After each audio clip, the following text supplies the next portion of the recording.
gravitational attraction between electron and proton is in a hydrogen atom is weaker than the Coulomb attraction by a factor of 10 की power minus 40. An alternative way of looking at this fact is to estimate the radius of the first Bohr's orbit of a hydrogen atom. If the electron and proton were bound by gravitational attraction, your will find the answer interesting. तो देखिए इस question में हमें क्या बोला गया है कि जो ग्रेविटेशनल अट्रैक्शन होती है इलेक्ट्रॉन और प्रोटॉन के बीच में, ठीक है।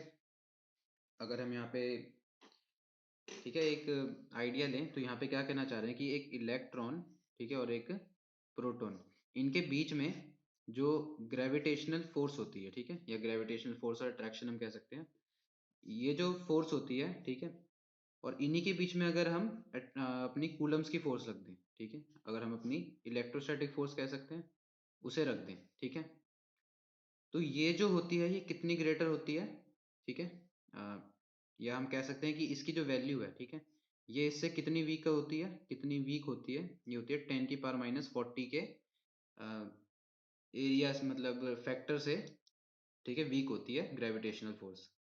लेकिन अगर हम इसी फैक्ट को लें और अब क्या निकालें, हम अपने बोर्स के फर्स्ट ऑर्बिट का रेडियस निकालें, ठीक है, ये कहकर कि इलेक्ट्रॉन और प्रोटॉन के बीच में कौन सी फोर्स लग रही है, ग्रेविटेशनल फोर्स, किसकी जगह पे, इलेक्ट्रोस्टैटिक फोर्स की जगह पे, ठीक है।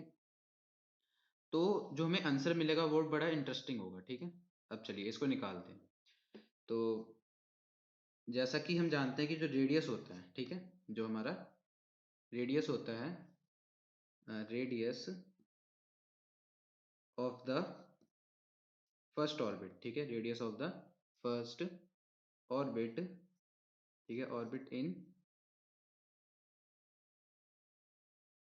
बोर्स मॉडल, ठीक है, बोर्स के जो मॉडल में फर्स्ट ऑर्बिट का जो रेडियस होता है, ठीक है, वो किस रिलेशन से दिया जाता है, ठीक है, तो रिलेशन वहां पर होता है आर नॉट, ठीक है, R naught is equal to H square, मतलब प्लैंक्स कांस्टेंट हमारा 4 पाई का स्क्वायर, ठीक है, और एम ई के ई का स्क्वायर, ठीक है, मतलब प्लैंक्स कांस्टेंट 4 पाई स्क्वायर हमारा कांस्टेंट, मास ऑफ इलेक्ट्रॉन हमारा 1/4 पाई एप्सिलॉन नॉट कांस्टेंट, और इलेक्ट्रॉन का चार्ज, ठीक है। तो इस रिलेशन से हमारा क्या दिया जाता है, रेडियस ऑफ ऑर्बिट दिया जाता है, रेडियस ऑफ फर्स्ट ऑर्बिट दिया जाता है बोर्स मॉडल में, ठीक है। लेकिन अगर हम इलेक्ट्रोस्टैटिक फोर्स की जगह क्या यूज कर लें, ठीक है, अब हम क्या करें, ग्रेविटेशनल फोर्स यूज करें, हेयर, ठीक है, हम लिखेंगे here we use gravitational force, gravitational force, ठीक है, फोर्स इंस्टेड ऑफ इलेक्ट्रोस्टैटिक, ठीक है, instead of electrostatic force between, ठीक है, बिटवीन इलेक्ट्रॉन एंड प्रोटॉन, ठीक है, इलेक्ट्रॉन और प्रोटॉन के बीच में अगर हम इलेक्ट्रोस्टैटिक फोर्स की जगह ग्रेविटेशनल फोर्स यूज कर लें तो क्या मिलेगा, ठीक है। तो हम क्या करेंगे कि जो के ई का स्क्वायर है, के ई का जो स्क्वायर है वो क्या हो जाएगा, रिप्लेस हो जाएगा, ठीक है, वो क्या हो जाएगा, रिप्लेस हो जाएगा, कैसे, ठीक है, रिप्लेस हो जाएगा, इसी जगह हम क्या लिखेंगे अब, जी एम पी और एम ई का स्क्वायर लिखेंगे, ठीक है, क्या लिखेंगे हम यहाँ पे, सॉरी जी एम पी और एम ई लिखेंगे, ठीक है, जी एम पी और जी एम ई लिखेंगे क्योंकि ये हमारा gravitational constant mass of proton mass of electron आ जाएगा, ठीक है। चलिए तो अब हम क्या लिखेंगे, रिप्लेस कर देंगे, ठीक है, रिप्लेस कर देंगे हम किसे, के ई स्क्वायर को जी एम पी और एम ई से, ठीक है, इस इक्वेशंस में, ठीक है। तो देखिए यहाँ से आर नॉट की वैल्यू क्या आ जाएगी, आर नॉट जो होगा, ठीक है, अब उसमें क्या आ जाएगा कि एच का स्क्वायर डिवाइडेड बाय, ठीक है, 4 पाई का स्क्वायर एम ई और के ई के स्क्वायर का क्या आ जाएगा अब, जी एम पी और एम ई, ठीक है, जी एम पी और एम ई आ जाएगा, ठीक है।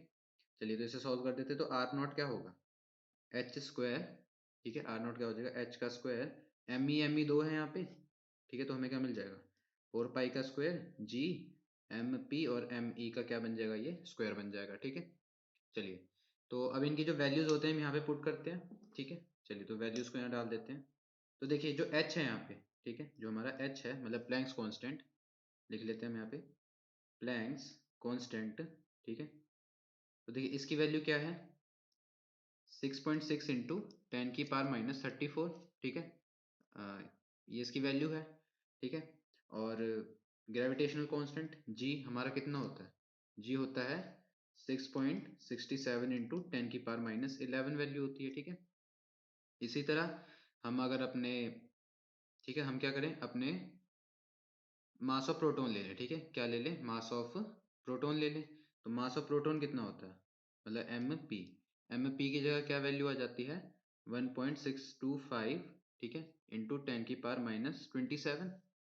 और अगर हम मास ऑफ इलेक्ट्रॉन को लें, मास ऑफ इलेक्ट्रॉन कितना होता है हमारे पास 9.1 इंटू 10⁻31, ठीक है। चलिए तो ये वैल्यूज आ गई हमारे पास। अब इन वैल्यूज को हमें क्या करना है, इस फॉर्मूले में पुट करना है, ठीक है। चलिए तो इसे आगे पुट करते हैं। चलिए तो यहाँ पे हमें क्या करना है, वैल्यूज को पुट करना है। तो देखिए आर नॉट की वैल्यू के लिए क्या करना पड़ेगा हमें, ठीक है। सबसे पहले हम किसकी वैल्यू लिखेंगे, एच की वैल्यू, ठीक है। तो एच का स्क्वायर था, मतलब क्या हो जाएगा 6.6 इंटू 10⁻⁻34 का क्या हो जाएगा, ये स्क्वायर हो जाएगा, ठीक है। फिर डिवाइड में क्या था हमारे पास 4 पाई का स्क्वायर, मतलब 4 इंटू 3.14 का क्या हो जाएगा, स्क्वायर हो जाएगा, ठीक है। तो ये वैल्यू आ गई यहाँ पर। इसके बाद हमारे पास क्या था क्वेश्चन, हमारे इक्वेशंस में g था, g की वैल्यू कितनी थी 6.67 इंटू 10⁻11। और इसी तरह हमारे पास mp था, मतलब मास ऑफ प्रोटोन। तो मास ऑफ प्रोटोन की वैल्यू कितनी थी हमारे पास, वैल्यू थी 1.625 इंटू 10⁻⁻27, ठीक है। और अगर हम अपनी मास ऑफ इलेक्ट्रॉन की ओर लिख दे वैल्यू, तो वो कितनी थी 9.1 इंटू 10⁻31, ठीक है, -31 थी वैल्यू। और ये इसका क्या हो रहा था, स्क्वायर हो रहा था, ठीक है। चलिए तो ये वैल्यूज आ गई हमारे पास। अब देखिए इसको सॉल्व करने पे जो आर नॉट की वैल्यू आती है, ठीक है, इसकी आर नॉट की वैल्यू कितनी आती है 1.194 इंटू 10⁻29 मीटर्स में, ठीक है। यहाँ हम इसे अप्रॉक्स कर सकते हैं कि आर नॉट कितना आ जाएगा, आर नॉट आ जाएगा 1 पॉइंट कुछ, देखिए अप्रॉक्स करने पे 1.2 बन जाएगा ये, ठीक है। तो ये आ जाएगी इंटू 10⁻29 मीटर्स में, ये वैल्यू है अप्रॉक्स, ठीक है। तो देखिए हमारे पास दो आंसर्स हैं, या हम ये भी आंसर्स ले सकते हैं, ठीक है। ये वैल्यू एग्जैक्ट है और इस वैल्यू को हम अप्रॉक्स मान सकते हैं, ठीक है। तो ये हमारे पास दो आंसर्स हैं। अब देखिए इस क्वेश्चन में इंटरेस्टिंग क्या है, ठीक है। इंटरेस्टिंग ये है कि अब जो ये बोर्स का रेडियस आया है नया, ठीक है, ग्रेविटेशनल फोर्स की वजह से ये जो रेडियस आया है, ठीक है, मतलब जो रेडियस दिखाया हमें फर्स्ट ऑर्बिट का। तो सबसे पहले जो, ठीक है, साइज होता है यूनिवर्स का, ठीक है, जो साइज होता है, तो हम यहाँ पे क्या बोलेंगे कि यहाँ पे जो रेडियस है, ठीक है, रेडियस, ठीक है, रेडियस जो आया है is much greater than, is much greater than the radius of, then the radius, हम यहाँ पे साइज लिख देते हैं, ठीक है, the then the size of the whole universe, ठीक है। मतलब क्या है यहाँ पे कि जो हमारा पूरा यूनिवर्स है उसका जो साइज है, ठीक है, उसका जो साइज है ये रेडियस उससे भी ज्यादा आएगा, ठीक है। अगर हम हमारे प्रोटॉन और इलेक्ट्रॉन के बीच में कौन सा फोर्स डाल दें, ग्रेविटेशनल, ठीक है। क्योंकि जो हमारा यूनिवर्स का साइज है वो कितना है 8.8 इंटू 10⁻26 मीटर्स में है ये, ठीक है, 8.8 इंटू 10⁻26 मीटर्स में है। लेकिन अगर हम आर नॉट को देखें, आर नॉट कितना है 1.2 इंटू 10⁻29 मीटर्स। तो यहाँ पे हम आराम से देख सकते हैं कि जो रेडियस आया है, अगर ग्रेविटेशनल फोर्स होगा प्रोटॉन और इलेक्ट्रॉन के बीच में हाइड्रोजन एटम के अंदर, तो उसका जो साइज होगा वो यूनिवर्स से भी क्या होगा, बड़ा होगा, ठीक है। और यही हमारा आंसर इंटरेस्टिंग था इस केस में। इससे आसान सॉल्यूशन और कहीं नहीं।